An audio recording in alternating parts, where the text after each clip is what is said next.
Hello. Happy Sunday, wherever you may be. I will have Noelle here joining me in a few moments for another edition of Mystery Grape Live and on recording with that. We only have, what is it? About 11 more days till the next D3 wine exams. For those that are taking the WSET diploma. For those that aren't familiar with that, that has 2 days worth of exams that involve 1 day of theory and the other day of all blind tasting.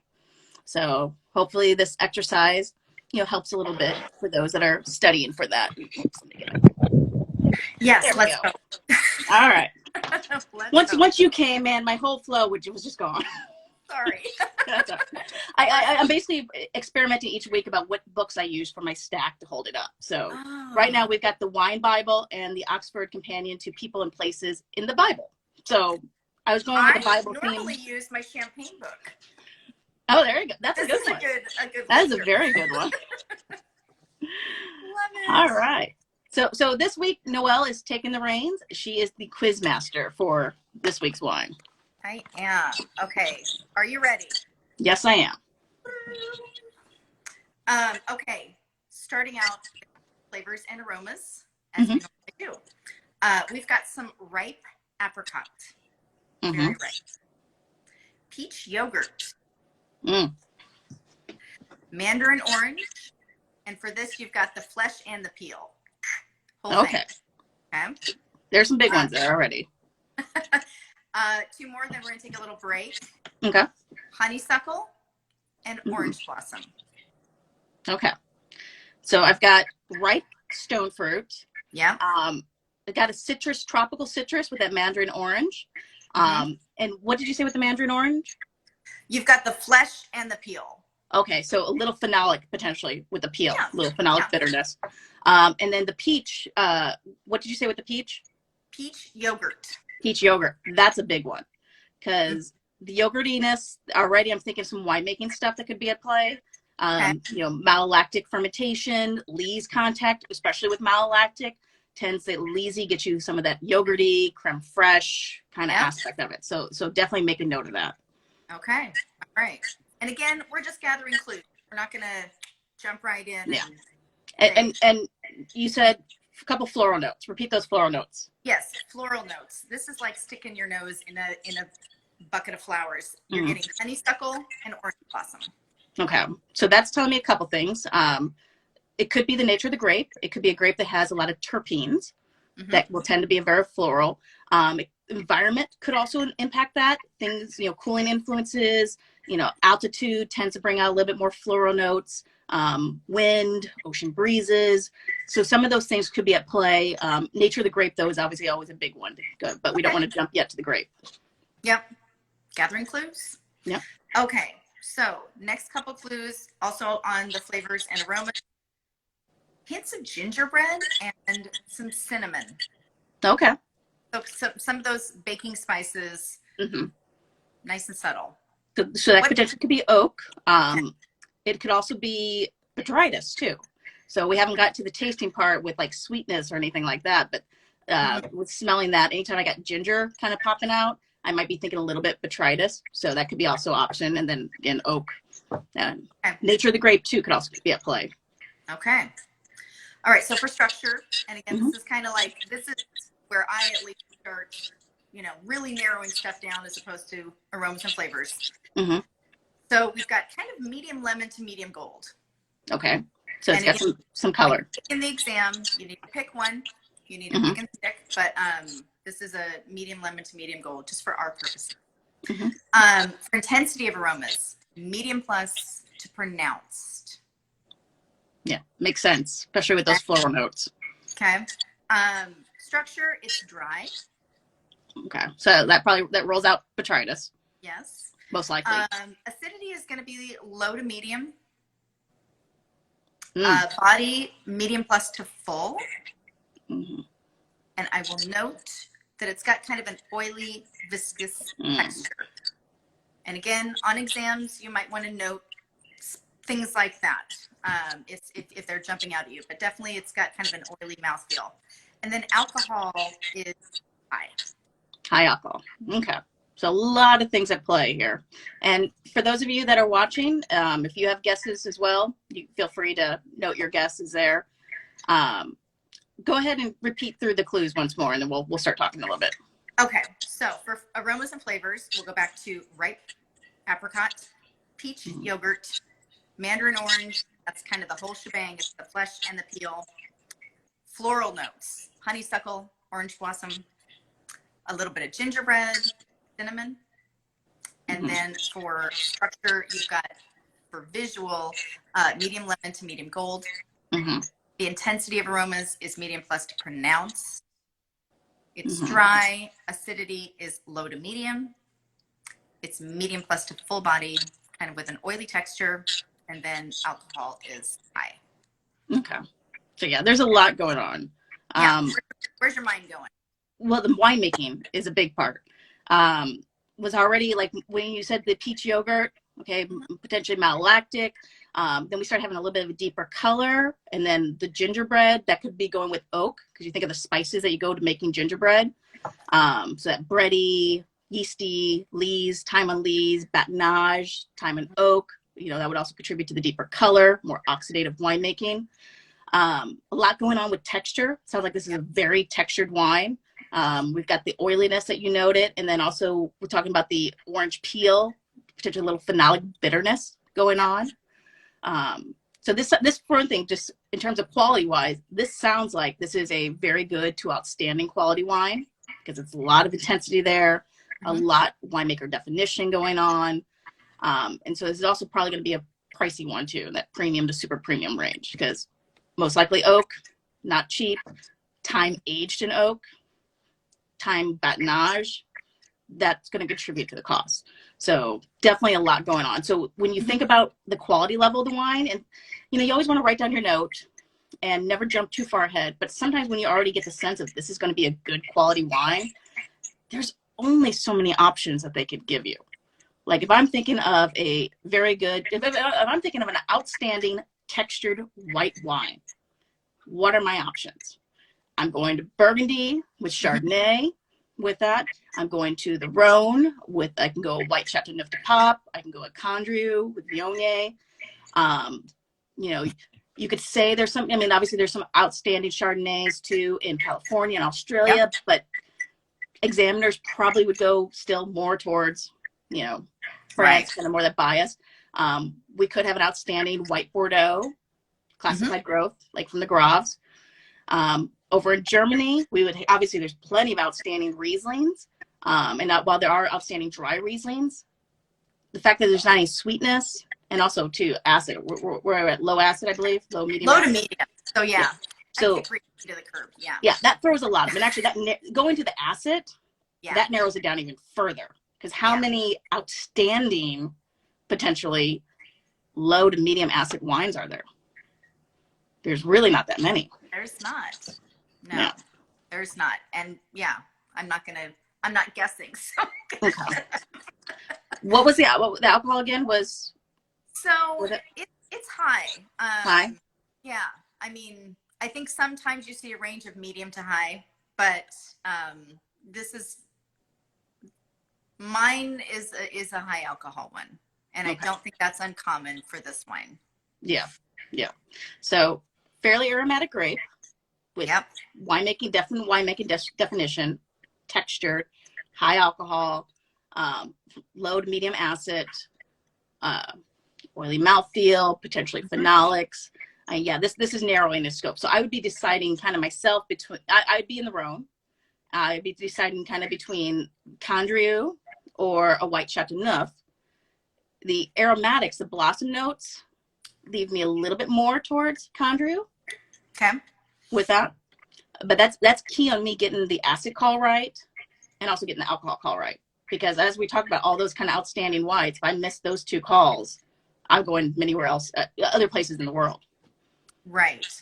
And acidity, when you brought up Riesling, like that is just, your mouth is salivating. Yeah. Mine's not here.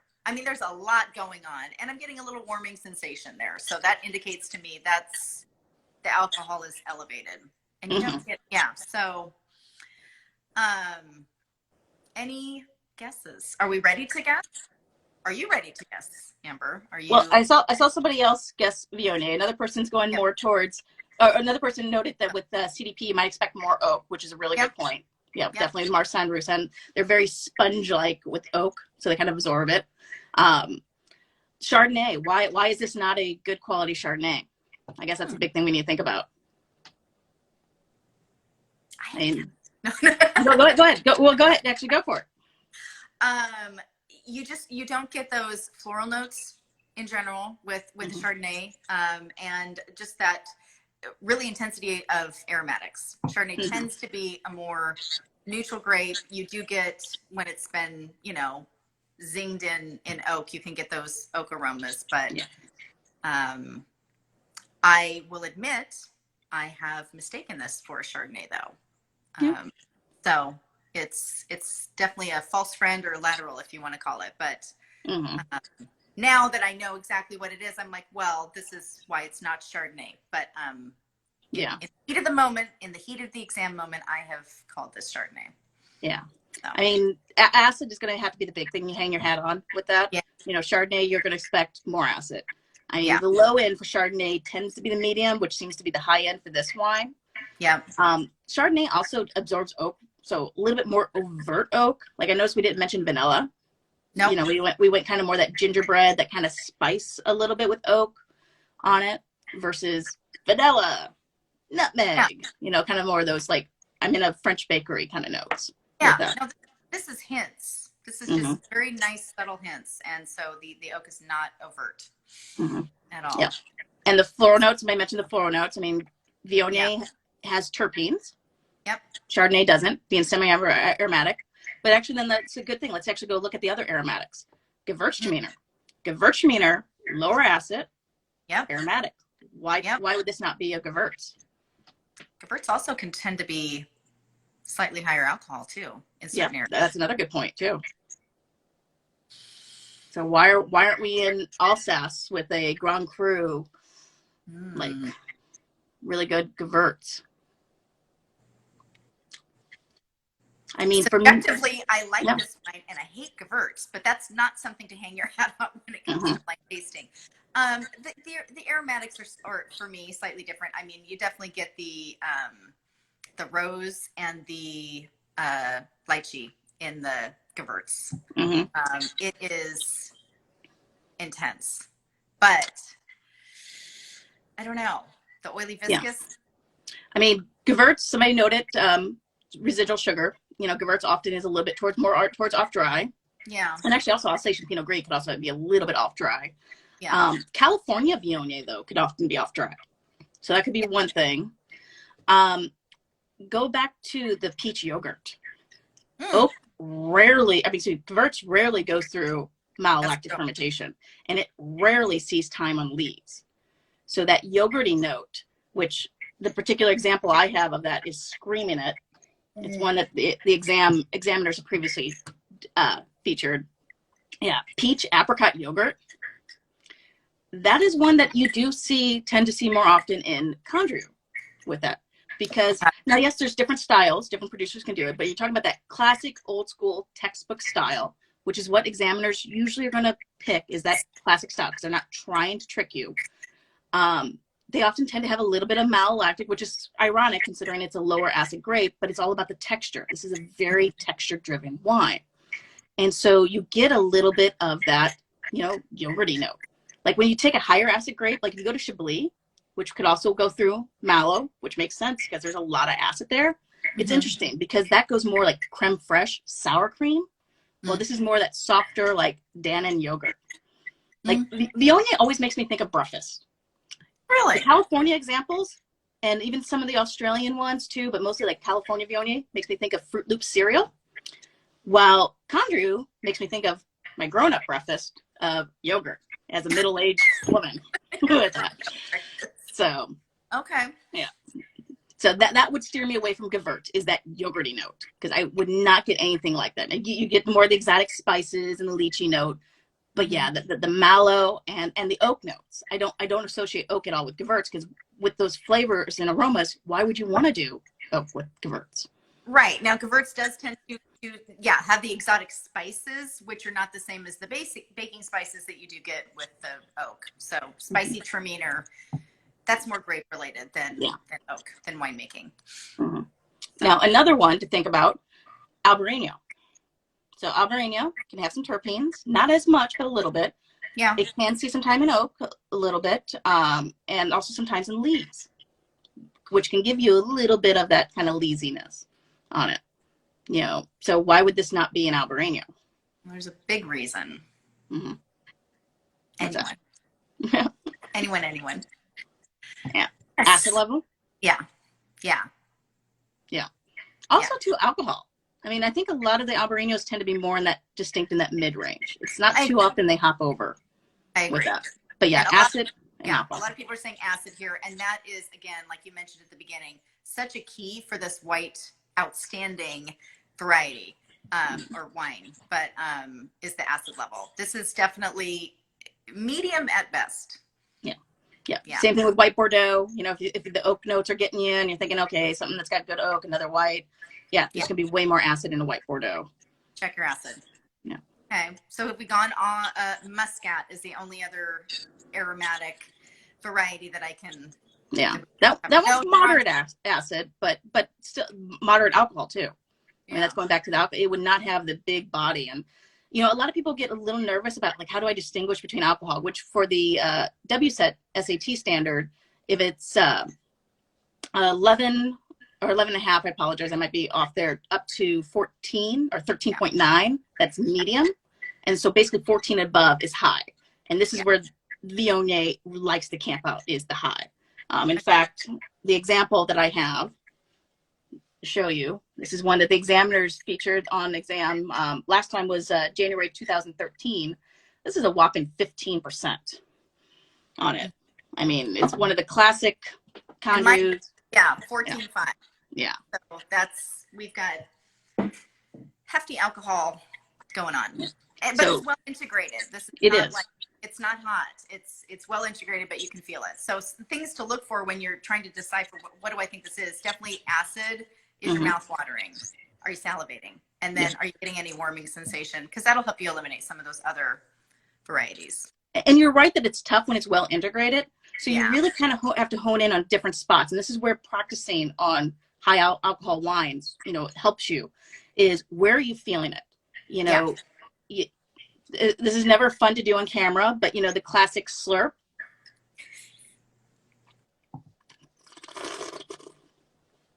Alcohol attacks the tender parts of your palate. So it's going to attack that back end. So when you're doing that slurping and breathing air in, you're feeling it a lot more. It's also a little bit underneath your tongue. That's some very tender area of skin there. And so if you kind of hold the wine a little bit underneath your tongue, sometimes you can feel the alcohol in there. Now this one here has got that oiliness. I think that kind of covers it up and softens it a little bit. So you really need to volatilize it in order to get the alcohol to hit it. But like you take a wine, like, you know, California Cab, high alcohol California Cab, which is not quite as, you know, well, actually California Cab would have a little bit of that little glycerol, a little bit. But you take a wine that's got a little bit high alcohol and hold it underneath your tongue, it starts to hurt a bit. So, you know, just kind of thinking about that. But the big one, the most accurate one for most people is that slurping, breathing in, volatilizing it, and letting that alcohol hit that tender part of your palate and give you a little pain. A good pain. The good pain. Somebody just asked about pricing. I want to say mine was at least 50 US. Yeah, around 50 US is what it is. This one here I got at Waitrose, which is like is a UK grocery chain here. Kind of like a little nicer, I think, than a Safeway if I had to compare it to the US ones. And this was about 35 pounds. Okay. But I would still expect around 50 US dollars. And so I chose this one because, again, this was a wine that previously the examiners have featured. They featured this one January 2013 in the mixed bag flight. But recently in 2017, Viognier was the grape flight, the very first one. And the wines that they picked for it were really telling. They did Yves Chiron, Condrieu, La Petite Côte. That one, I apologize, price point's probably going to be similar. I didn't look up the price point on that one. But I did look up 14% alcohol just to confirm the alcohol. Okay. That was fermented and aged in 50% barriques, and then 50% older 3,000 liter barrels, big ones. 8 to 9 months on lees with frequent stirring. So oak, and then the batonnage and that lees content. That was the big thing with the Condrieu. The other one in the grape flight was Yalumba, Eden Valley Viognier. Mm-hmm. That one was fermented in 60 and aged in 60% older French oak, and the rest was stainless steel. So not really oak driven for the Australian one. It did, though, get 10 months on the lees with some regular stirring. So it got a little bit of texture from the Eden Valley. So it's going to have some warm climate, tropical apricot fruit. Surprisingly, this one was only 13% alcohol.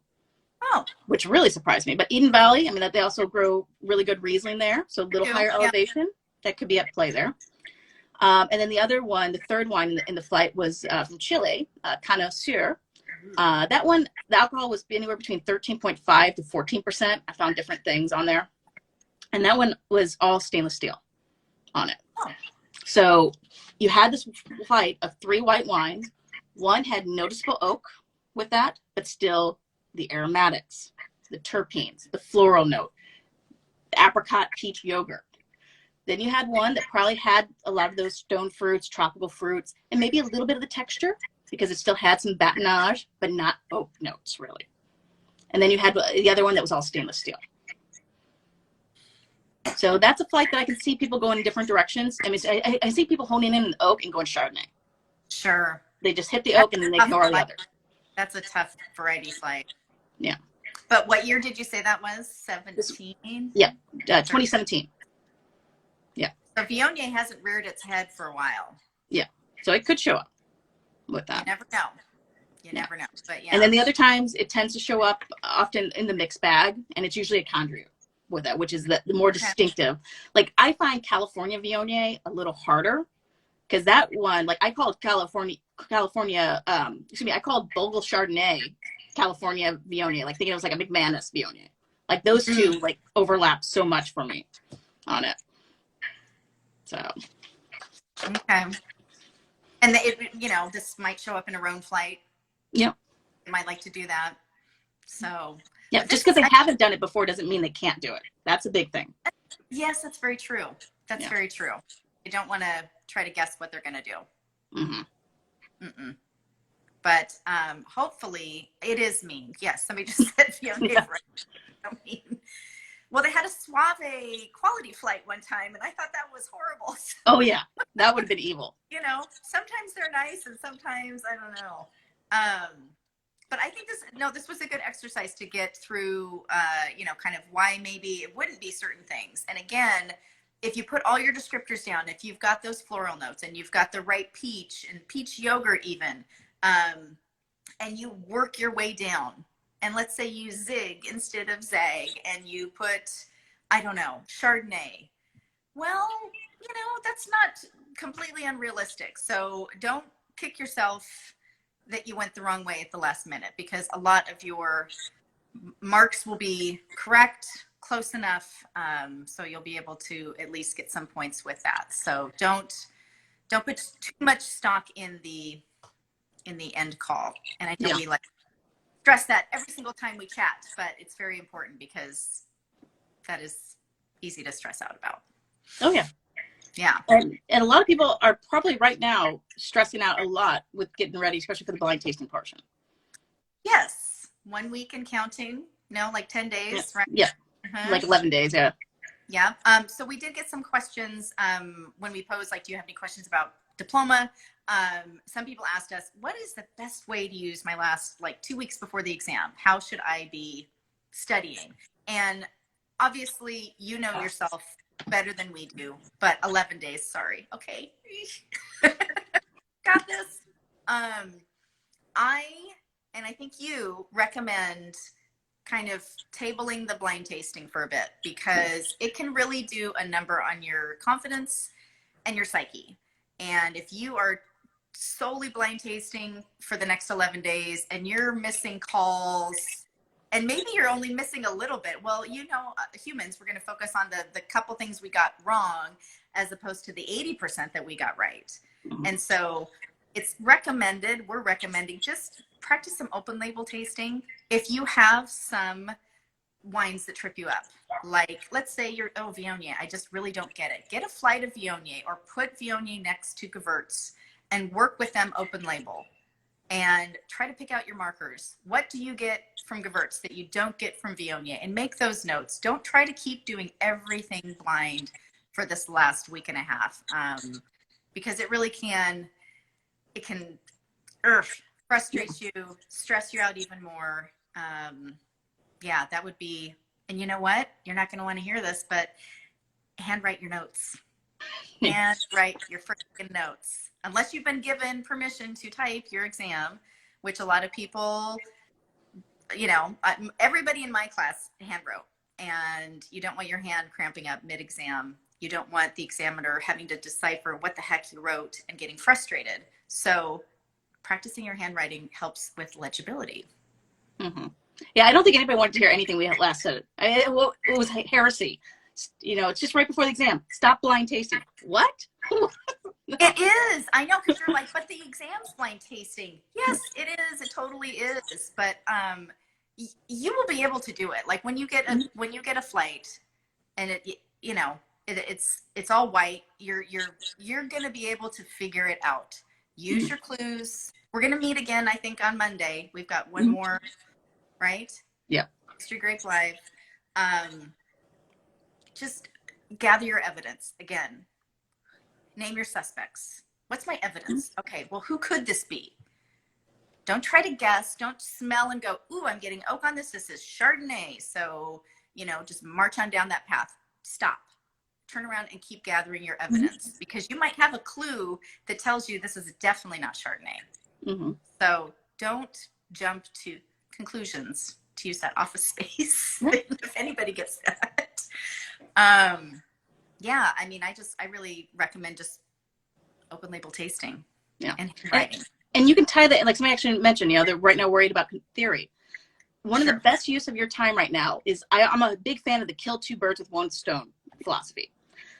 Do the flights, a grape flight, region flight that you know the grape, the region. So let's go back to, like we're talking about Viognier, get a Condrieu, get a California Viognier, get an Australian Viognier, kind of get a whatever the third one is, make it an inexpensive one, one under 10.